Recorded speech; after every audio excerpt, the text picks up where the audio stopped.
Welcome to the Nifty Chicks. In this episode, we'll chat with Angel Pui, co-founder of Diamond Handbags Club. She is bringing a new era of luxury fashion into the metaverse and blurring the lines between reality and fantasy. Let's do this.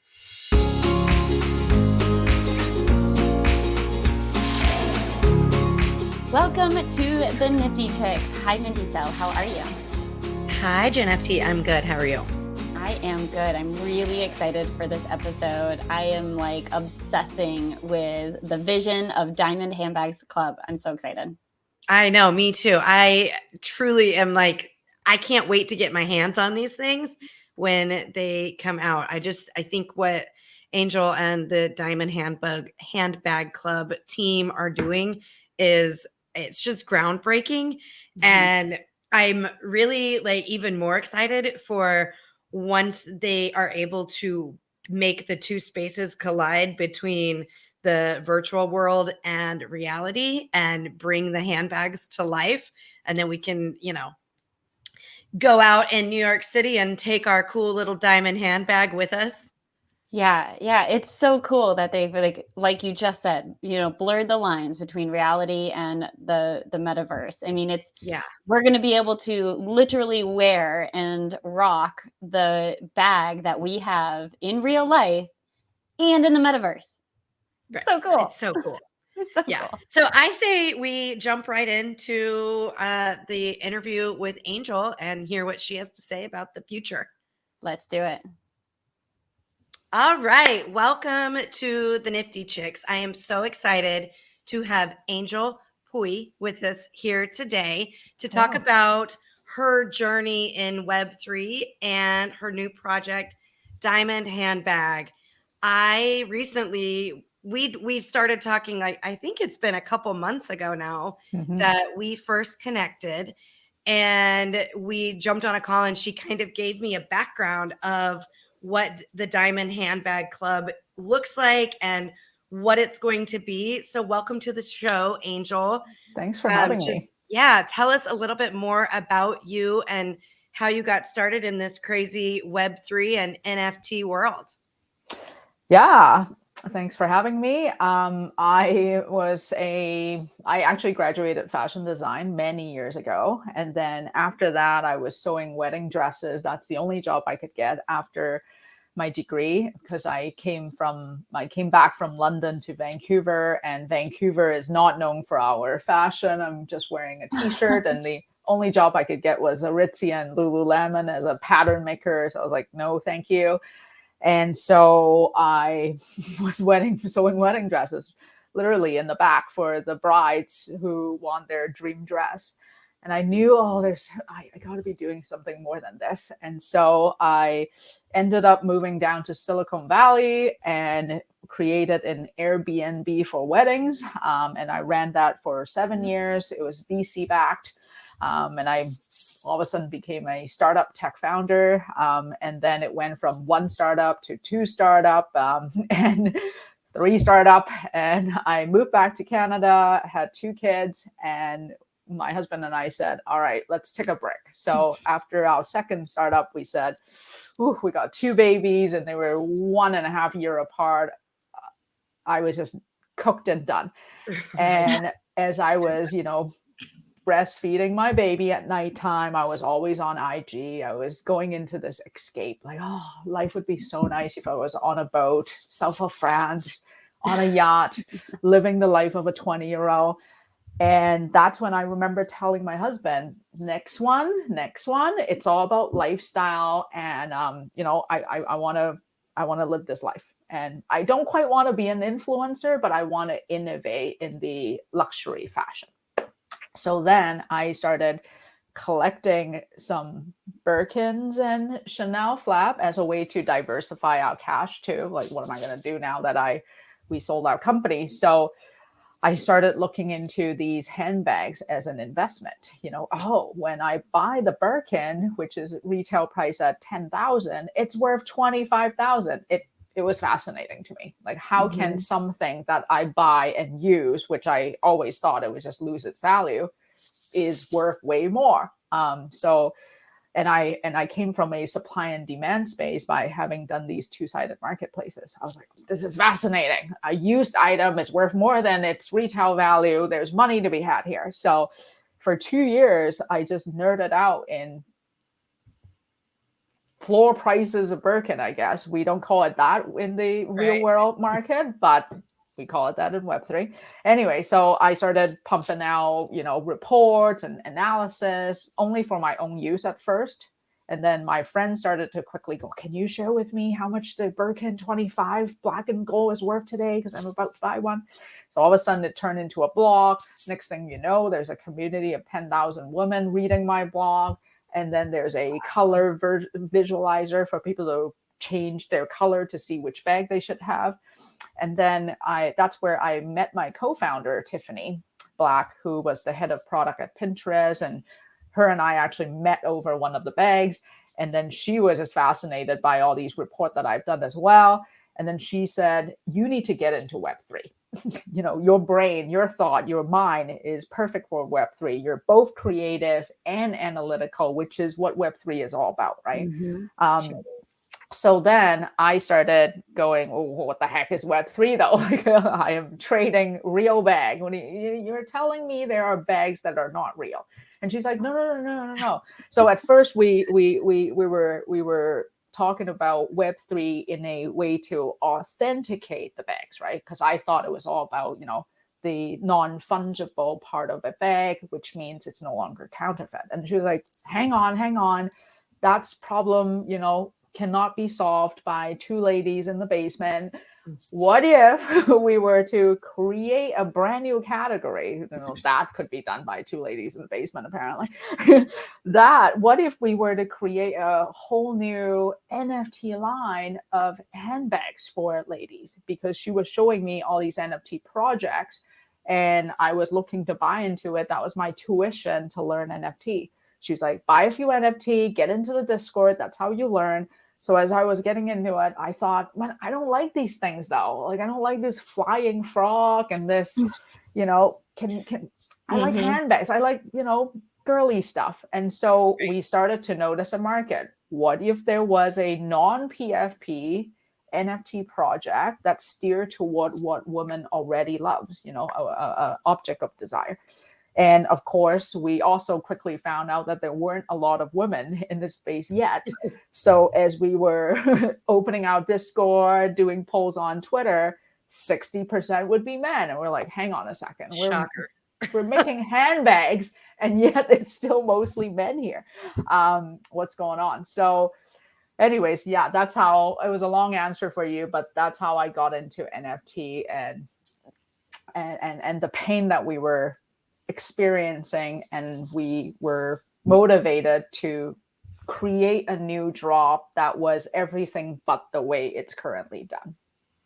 No, I love that. And that is part of why I was so excited to speak with you in the beginning, was because you told me about what you were doing. And it's something that I talk about all the time. I feel like is I never understood when I first got into NFTs, the draw of like the Bored Apes and the CryptoPunks, because I don't think those are cute. Like it's not interesting to me. I don't want to spend my money on it. I mean, I still kick myself that I didn't Me too. back, in the day, but these handbags are something that I would spend money on. Or like you can see, behind me, I like the women in the space and the chicks in the space, and like those things speak to me. Whereas, the other pixelated JPEGs don't necessarily. So I wanted to share my screen and just have you kind of walk through what you're doing and just show everybody how beautiful these are, because I love them. Awesome. Yeah. So here's Angel's website, the Diamond Handbag Club, luxury handbags for the next generation. So just kind of talk through what you're doing here. Yeah. So carrying on the timeline we were at, I started immersing myself into Web3 and just noticing how backward it was from Web 2, right? When it came to Web 2, especially working on projects like Airbnb, it was all about user experience, how to trust the host and onboarding and gaining trust and making things easy and instant book and price immediately there for you, right? When it came to Web3, it almost seemed backward. You don't know the price. You don't know the team.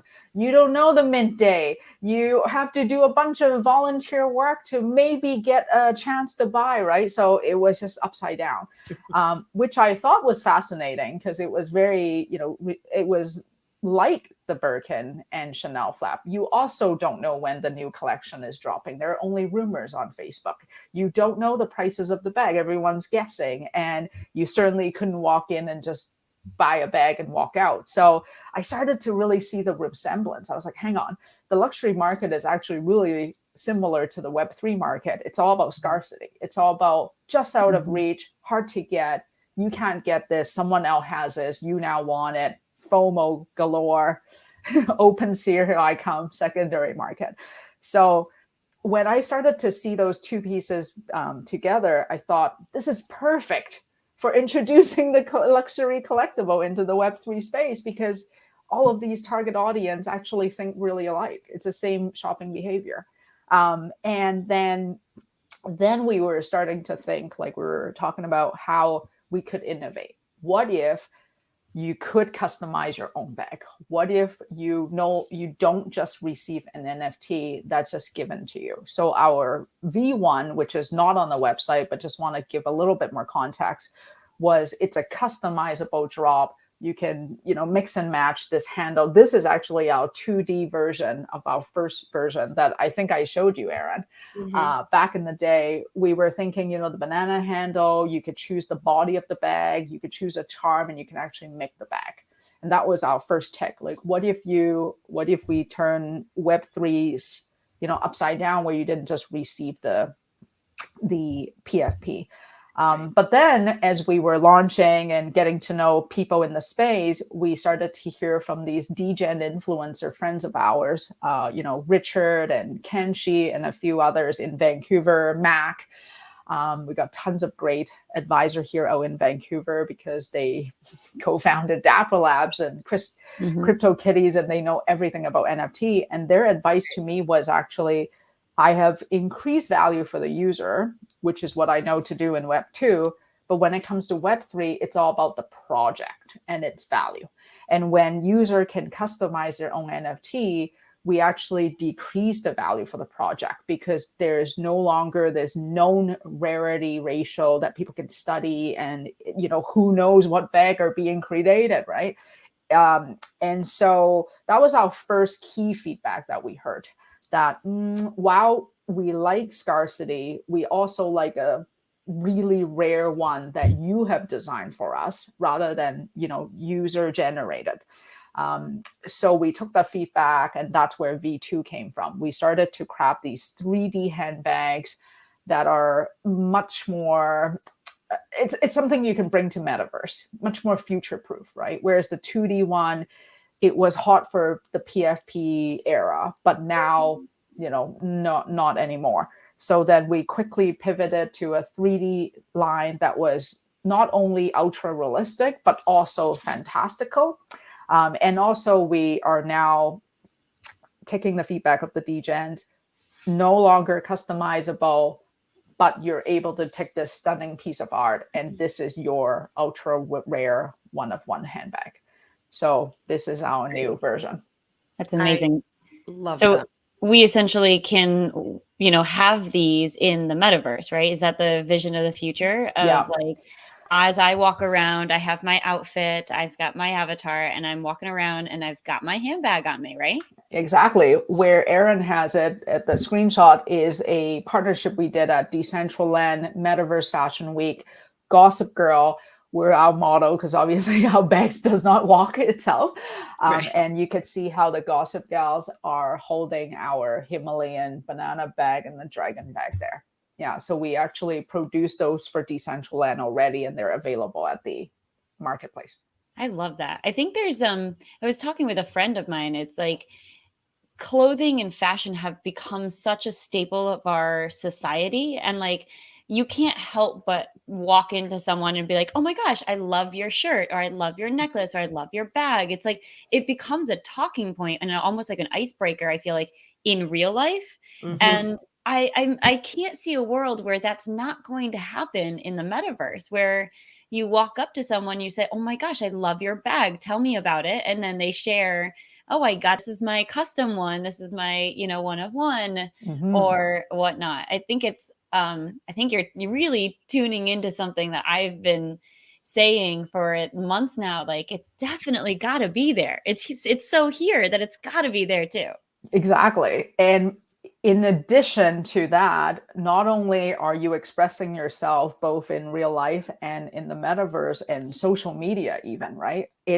We are also thinking, why not more controversial, right? The bag no longer has to hold anything. It doesn't need that physical constraint of actually having a bottom one day, right? Or some of the design you see up top, it could be a aquarium with water in it. It could be a dragon that's breathing fire. It could be, something super dynamic to express your mood. It could be a see-through bags with, balls floating around. It's just however way you want to express yourself that you couldn't in real life. Now you could do so virtually. That's so cool. Love it. Yeah, and our first collection, we were thinking we would still honor the shape of the bag, right? Because that again is that reference people are used to. It's a effective onboarding strategy for women to not feel overwhelmed. The handbag still looks like a handbag, but our future drops, I think we're going to push the limit more and more. And maybe one day what you're holding doesn't even resemble what you would normally hold as a handbag. You just have this, even today, there are these tiny purses that doesn't hold anything. Really, it's just an accessory, right? Right. Yeah. Or maybe it holds your lip gloss.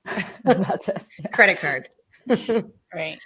So I know one of the things that you were talking about when we first spoke, which, as we mentioned, was kind of the beginning of the project, and things have changed and shifted since then.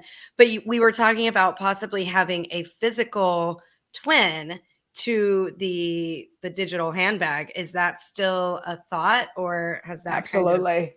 No, that when we were talking to all the audience, they were actually really interested. A lot of the ladies that we show this bag to said, I would love a dragon handle bag. It's elegant. It's like you said, it's a talking piece. Right. You walk into a party with a dragon handle bag, someone's going to ask about it. I'm going to ask about it. Yeah. Right. Yeah. So we're looking at creating a physical line as well. Right now, we're also working on, perhaps you own this piece of NFT and you could forge a token, which allow you the, rights to line up for the physical line. And then therefore you could potentially keep a few or start to sell the other token that you got as a rightful owner. And that's another way for you to make money. Not only do you make money off the NFT that you own, but you also start forging these physical bags and start possibly selling forge them. I feel like that is a new term. So explain that. So Artifact is the company that have done it, and we always look to them for aspiration because they are doing this well in the sneaker space, and it's quite similar to the handbag space. So with Artifact, when you own their token, you can forge a physical pair of sneakers, and they've proved that concept, and people love not only the physical but the virtual one. But basically, it gives you a right to mint, and with that new token that you've mint, you can then come to our website and basically, burn that 1155 token and line up for another physical bag. Let's say, Aaron, you got your 2 dragon bag now, you're good with 2, you start forging more tokens, and you could sell that right to someone else who then buy that physical bag from you because they couldn't get that bag. Right. So that's interesting. Yeah. I think it's awesome that you're tying in an in real life aspect to it, because I think there are so many people there's a whole population of the NFT world that are just all in. They are all in.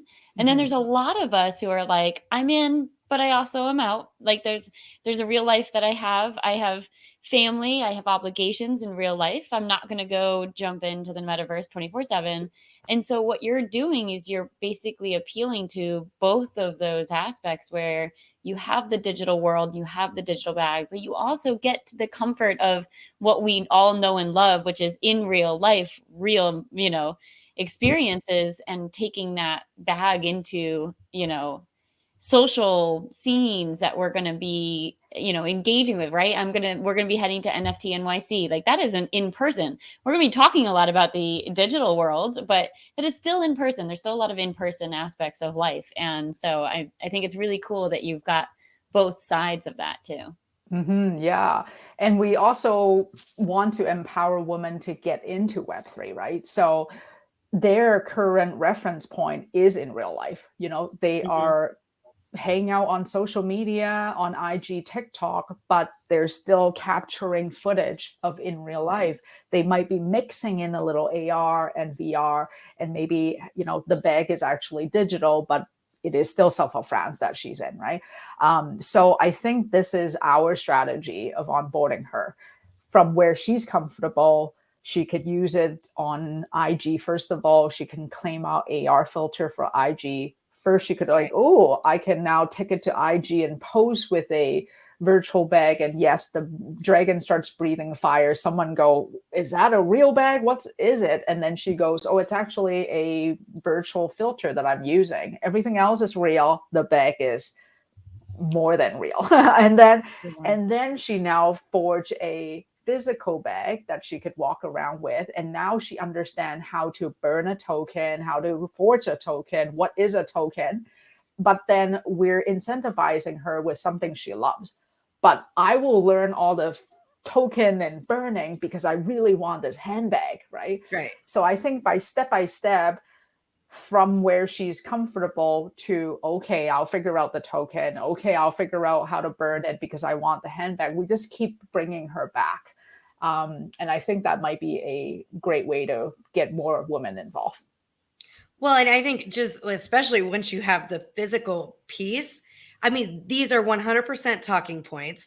And another thing that we've talked about, or I've talked about, I actually spoke at non-fungible conference in Lisbon, and I mentioned you guys because I just think what you're doing is so cool. But one of the things is social status. There is a status, associated with having this bag in the digital world when you walk into Decentraland or the metaverse fashion week, but also in the physical world. Like I would love to be carrying, I'm 100% infatuated with that bag with the headphones and the mic. I would love to walk in somewhere, especially places, I mean, NFT NYC, yes, but also other places where it's not, all everybody there is going to know, NFTs and that world, but to walk into a space that isn't, all those people that already know about it and be able to introduce, Diamond Handbag Club to people that aren't into NFTs. So, you walk in somewhere and they're going to be like, wait, what is this bag with the dragon handle or the banana handle or the whatever, interesting handle or, shape you've got? People are going to ask questions. They're going to want to know. And then you are opening that door to talk about NFTs. It very well could come that way. Where did you get this physical? Oh, there's a token to claim. Tell me more. I'm going to go check out that website. And now, they're motivated to do that one extra step. Right. Oh, and the I feel like the opportunity for you with this luxury handbag, like you have so many other things that you can bring into it, luxury travel and, luxury fashion and just everything, like meals and I hotels. And I feel like you're the world is your oyster here for what you guys can do. Yeah, I'm so glad that you share our vision from day one and just really understood what we're about. From with this club, the bag is obviously the first thing, Like but one little we piece of are it. exactly we are wanting to have these brand partnerships. So when you open your bag, there are, maybe a pair of tickets to New York Fashion Week, Yeah. maybe, cool. lip gloss or beauty gift basket from certain brands. We're constantly going to tie you back into in real life perks and Web3 Love perks. this. Yeah. And then the next line could be a helmet, could be anything that is virtual, that's luxury, that you could express yourself with. I So we're love going it. to quickly outgrow the name Diamond Right. Handbag soon. Well, it can It's be, not a bag. what's in the bag type thing. So what is, I mean, obviously your website, diamondhandbag.club, where else is the best way to find out what's happening, learn about, your launch and what's happening in the Diamond Handbag Club? Yeah, we're on IG, so at Diamond Handbag Club. And then on Twitter, we're at Diamond Handbag. Those are probably two resources to hear all our updates, and then the website as well. Perfect. Well, thank you so much, Angel, for being here. Is there anything else that our audience needs to know about what's happening? We're also going to be at NYC, NFT.NYC. So can't wait to meet you all. I know, I can't either. Yeah, I would love for anyone to, come up and meet us. Amazing. Cool. Oh, I'm so excited to see you there. That'll be fun. Mm-hmm. I know. Yeah. It's going to be like this big reunion, I feel like, because we've been talking to all these fabulous, amazing women, on the show. And then we're all going to converge in New York in just a few weeks now. Yeah. So excited. Yeah. Yeah. Awesome. Fun. Well, thank you so Angel. much for being here. Thank you so much for having me. It was great to share with you guys. Wow. That is so exciting. I'm actually not even like a huge fashionista or someone who, cares too much about handbags, but I'm jazzed. I am too. And I'm super excited. We're actually going to get the chance to meet Angel next week in New York at NFT NYC. And, we'll probably, find out more about what's happening with updates on Diamond Handbag Club. And hopefully they'll be launching soon. Yeah. I mean, I want that banana one. That's just so cool. So cute. I love the headphones one. The headphone. Oh, that's a good one. Yeah. That's a good one. That's gonna be my I hope I get that one. I like that. Yeah. So I just want to remind everybody, be sure to subscribe on YouTube and hit that bell, because that's how you get notified whenever we have new episodes. And of course, you don't want to miss an episode, because they're always fun and entertaining, and we try to bring you great guests and news and tutorials and tips for keeping yourself safe out there in the crypto and NFT world. Yes, and as always, thank you so much for listening to this episode. Always remember, invest in yourself. You are worth it.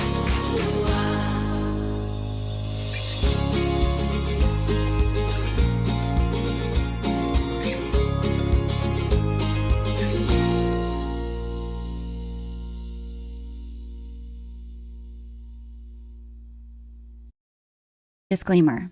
Neither the host nor the guests of the Nifty Chicks podcast are acting in the capacity of financial advisors. We wish to remain transparent and impartial to the NFT community at all times, and therefore, the content provided by the Nifty Chicks hosts and guests are intended for general information purposes only. Nothing written or discussed by the Nifty Chicks hosts and guests should be construed or relied upon as investment, financial, legal, regulatory, accounting, tax, or similar advice.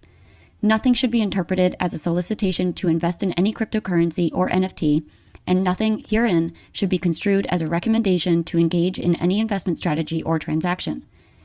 Please be advised that it is in your own best interest to consult with investment, legal, tax, or similar professionals regarding any specific situation and any prospective transaction decisions. You must do your own research when considering investing in cryptocurrencies or NFTs. We are simply sharing our journey with you as we learn more about the world of NFTs. Happy minting.